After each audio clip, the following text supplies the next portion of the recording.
হচ্ছে বিএনপিকে নিয়ে এখন প্রচুর আলোচনা হচ্ছে এবং তাদের বিরুদ্ধে নানা অভিযোগ আমরা দেখতে পাচ্ছি। সরকারের বা সরকার সংশ্লিষ্ট যারা তারা অভিযোগের তীর তাদের দিকে ছুটছেন। সমাজের নানা স্তর থেকে বা করিডোরে নানা আলোচনা আছে, চাঁদাবাজি, দখলবাজি, এইসব অভিযোগ তাদের মধ্যে আছে। তারা নিজেরা বলছে যে তারা ব্যবস্থা গ্রহণ করছে। আমি তো আপনার কাছ থেকে বুঝতে চাই যে আবার কেউ কেউ মনে করেন যে বিএনপি তো ম্যাচিউর পলিটিক্স করছে। সো আপনি বিএনপির রাজনীতিকে এখন কোন পথে দেখতে পাচ্ছেন? তার ভুল ত্রুটি, তার ভালো দিক? একটা জিনিস কি আমি বলি, আপনাকে ধন্যবাদ এই প্রশ্নটা করার জন্য। অনেকে এই কথাটা বলে থাকেন যে বিএনপির রাজনীতি নিয়ে এখন আলোচনা কেন, বিএনপি তো এখনো ক্ষমতায় নেই। বিষয়টা হলো এরকম যে মানুষ আসলে সেই দলটাকে নিয়ে আলোচনা করে যে দলটার উপর তারা ভরসা করতে চায়। যেমন ধরেন ছোটখাটো অনেক দল আছে, কিন্তু সিপিবি, বিপ্লবী, আপনার ওয়ার্কার্স পার্টি, এদের কিন্তু আলোচনা করে না কেউ। আলোচনা করার মতো কাজ তারা করে, কিন্তু আলোচনাটা নাই কেন, কমন আলোচনাটা নাই এই কারণে যে তাদের উপর মানুষ এখন ভরসা করে নেই। মানুষ এই মুহূর্তে ভাবতে শুরু করেছে যে সরকার অনেক কিছু করছে, আমাদের অনেক কিছু চাওয়া পাওয়ার পেছনে সরকারের মানে ভূমিকা নিয়ে মানুষ আলোচনা করবে, সরকারের কি পেলাম, কি পাওয়া উচিত ছিল, এগুলো যেমন বলে। ঠিক উল্টো দিকে মানুষ ভাবে আগামীতে হয়তো রাষ্ট্র ক্ষমতায় নির্বাচন ঠিকঠাক মতো হয়, যে দলগুলো আসবে, যে দলটা আসবে, আপনি যদি 2-1টা দলের শর্ট লিস্ট করেন তার মধ্যে বিএনপিকে রাখতেই হবে আপনাকে।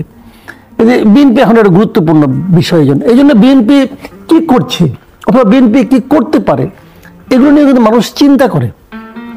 এখন আওয়ামী লীগ চলে গেছে, আওয়ামী লীগ চলে যাওয়ার পর মানে বাস্তবতা যেটা মাঠ পর্যায়ে যে বাস্তবতাটা সেখানে হলো যে অনেকেই বলে, দেখবেন বলছে যে আগে যে চাঁদাবাজিগুলো, যে অন্যায় অত্যাচারগুলো আওয়ামী লীগ দলটা করতো অথবা আওয়ামী লীগ নামধারীরা করতো, সেই চাঁদাবাজি কিন্তু বন্ধ হয় নাই, কেবলমাত্র চেহারা পরিবর্তন হয়েছে। চাঁদাবাজিটা হচ্ছে অন্য লোক করছে। কারা করছে?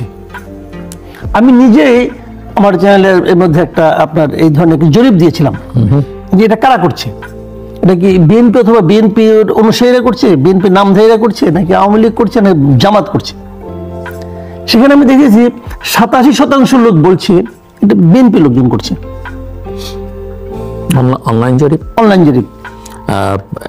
একটা বিষয় যে অনলাইনে এখন অনেক সময় দেখি মানে বিগত দিনগুলোতে, এবং আপনি ভালো জানবেন যে ধরেন আপনি একটা স্ট্যাটাস দিলেন, কমেন্টস দিলেন, ভালো না লাগলো, অনেক ফেক অ্যাকাউন্ট, বট অ্যাকাউন্ট এসে এখানে কমেন্টস করে, করে, এবং সেটা আওয়ামী লীগ তার যে গবেষণা প্রতিষ্ঠান সিআরআই তারা করেছিল।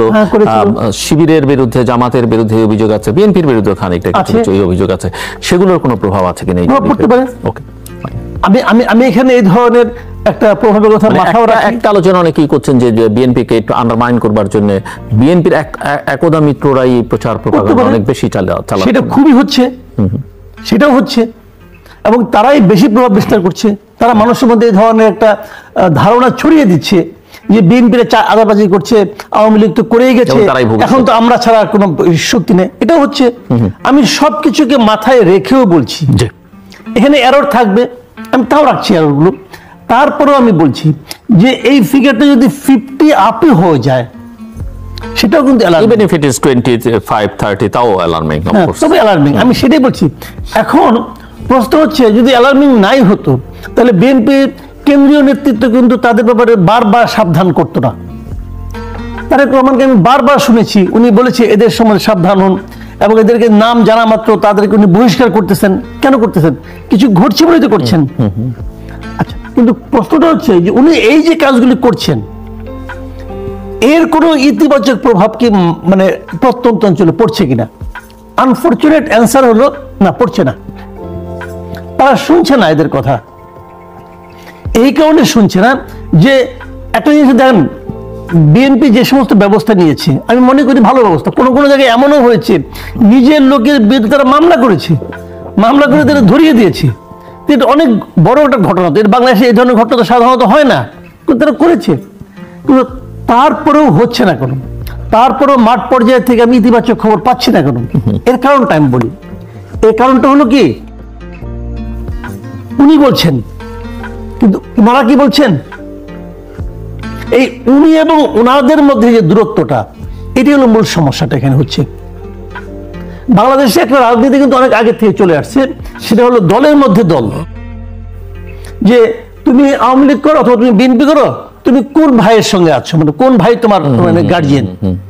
এরকম গার্জিয়ান কিন্তু বিএনপির মধ্যেও আছে, এটা এটা একদম ওপেন, এটা সবাই জানে কে কোন দিকে, কে কোন লাইনে, কার লাইন কে ফলো করছে আছে কিন্তু। যে কারণে এক ভাইয়ের লোক কিছু করলে আরেক ভাইয়ের লোক অথবা কেন্দ্রীয় তার প্রতি কোনো অ্যাকশন নিতে পারছে না। আপনি মনে করেন একটা বড় দল, যত বড় দলই হোক না কেন, উপজেলা পর্যায়ে কি হচ্ছে এটা কি জেলা পর্যায়ের লোক জানে না? জেলা পর্যায়ে কি হচ্ছে এটা কি কেন্দ্রের লোক জানে না? জানে, কিন্তু কিছু করতে পারে না। এই যে চেইনটা, এই চেইনটা এখন দুর্বল হয়ে গেছে বিএনপির, এবং দুর্বলের কারণে যে এখানে বিএনপির কেন্দ্রীয় নেতৃত্ব এখন মাঠে নাই। দুর্বল, কমান্ড নেই, কমান্ড ওটা নাই, এই কারণে বিএনপির কেন্দ্রীয় নেতৃত্ব এখন মাঠে নাই। মানে তার কমান্ড এখন ভিজিবল কিন্তু টাচেবল না।